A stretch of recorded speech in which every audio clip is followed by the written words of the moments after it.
മഹത്വപ്പെടുത്തണമേ. കർത്താവേ, സഭയിലുള്ള സാന്നിധ്യം നീ പ്രകടമാക്കണം. കർത്താവ്, വിജയം നൽകുന്നത് കർത്താവാണെന്നുള്ള ബോധ്യം ഞങ്ങളുടെ കുഞ്ഞുങ്ങൾക്ക് നൽകണമെന്ന് പ്രാർത്ഥിക്കുന്നു. I uphold you in my victorious right hand. ഐശയ്യാ 41:10 പ്രാർത്ഥിക്കുന്നു. ഞാൻ എൻ്റെ വിജയകരമായ വലതുകരത്തിൽ നിന്നെ താങ്ങി നിർത്തും. കർത്താവെ, ആറിപ്പോയിനെ ചൂടാക്കുകയും വാടിപ്പോയിനെ നനച്ച് കിടപ്പിക്കുകയും ചെയ്യുന്ന നിന്റെ വലതുകരത്തിൻ്റെ കരുത്തിൽ അങ്ങനെ മക്കളെ താങ്ങി നിർത്തി. ഉത്കണ്ഠയുള്ള മക്കളുണ്ട് ഈശോയെ, വിഷയപ്പേടിയുള്ള പരീക്ഷപ്പേടിയുള്ള മക്കളുണ്ട് ഈശോയെ. ഒരു ചാൻസ് കൂടി, ഒരു ദിവസം കൂടി കിട്ടിയിരുന്നെങ്കിൽ കുറച്ചുകൂടി നന്നായിട്ട് പഠിക്കാമായിരുന്നു പറഞ്ഞുകൊണ്ട് മനസ്സ് ഇടിഞ്ഞു പോയ മക്കളുണ്ട്. അവരുടെ എല്ലാം അങ്ങനെ ദിവസം സംബന്ധിച്ച് പ്രാർത്ഥിക്കുന്നു. അവരെന്ത് എഴുതുന്നുവോ, അവരെന്ത് മനസ്സിലാക്കുന്ന ചോദ്യങ്ങൾ വ്യക്തമായി മനസ്സിലാക്കാനും ഒന്നും വിട്ടുപോകാതിരിക്കാനും അവർക്ക് ഓർമ്മ ശക്തി, കർത്താവിൻ്റെ രക്തം അവരുടെ ഓർമ്മകളുടെ സ്മൃതികളെ സ്പർശിക്കുകയും യേശുക്രിസ്തു നാമത്തിൽ നീ ഓർത്ത് പരീക്ഷയെ പ്രതിഫലിപ്പിച്ച് ഉന്നതമായ വിജയം കൈവരിക്കാൻ കർത്താവ് നിന്നെ സഹായിക്കട്ടെ. കർത്താവ്, ഇന്നത്തെ ദിവസം ഈ ഫെബ്രുവരി 24 യാത്ര ചെയ്യുന്നവരെ കുറിച്ച് പ്രാർത്ഥിക്കുന്നു.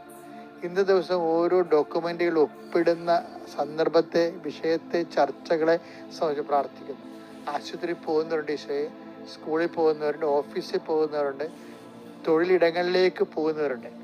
എല്ലാ മേഖലകളിലും നിൻ്റെ സാന്നിധ്യം ഉണ്ടാകുകയും എന്തിനു വേണ്ടിയാണോ അങ്ങയുടെ മക്കൾ പോകുന്നത് അവിടെയെല്ലാം അങ്ങയുടെ പ്രത്യേകമായ സാന്നിധ്യത്തിൽ സമയ ചുരുക്കത്തോടു കൂടി കർത്താവെ, സമയം വേസ്റ്റ് ഉണ്ടാകാതെ, ഇരട്ടിപ്പണി ചെയ്യാൻ ഇടവരുത്താതെ എല്ലാം ഓർത്ത് എല്ലാത്തിനും ആവശ്യമായ ആൾക്കാരെ കൃത്യമായ സമയത്ത് സംലഭ്യമാക്കി അങ്ങയുടെ മക്കളുടെ ഉദ്യമങ്ങളെ ഉയർത്തണമേ എന്ന് പ്രാർത്ഥിക്കുന്നു. എൻ്റെ കർത്താവിൻ്റെ ഉന്നതമായ നാമത്തിൽ ആരോഗ്യത്തിൻ്റെ മേൽ കർത്താവിൻ്റെ അഭിഷേകം ഉണ്ടാകട്ടെ എന്ന് പ്രാർത്ഥിക്കുന്നു. യാത്ര, അങ്ങയുടെ മക്കളുടെ ഓരോ ഉദ്യമങ്ങളും അവർ തിരിച്ചു വരുന്നത് വരെ അവർ ചെയ്യുന്ന വ്യക്തികൾ, ചെയ്യുന്ന വിഷയങ്ങൾ, കണ്ടുമുട്ടുന്ന വ്യക്തികൾ എല്ലാം കർത്താവിൽ അനുഗ്രഹിക്കപ്പെടട്ടെ. എൻ്റെ കർത്താവിൻ്റെ ഉന്നതമായ നാമത്തിൽ കർത്താവെ, കൂടുതൽ ടെൻഷൻ അടിച്ചു പോകുന്ന മക്കളുണ്ട്. പാസ്പോർട്ട് ഇൻ്റർവ്യൂ, വിസ ഇൻ്റർവ്യൂ, അതുപോലെയുള്ള ഇൻ്റർവ്യൂകളിലേക്ക് ടെൻഷൻ അടിച്ചു പോകുന്നവരുണ്ട്.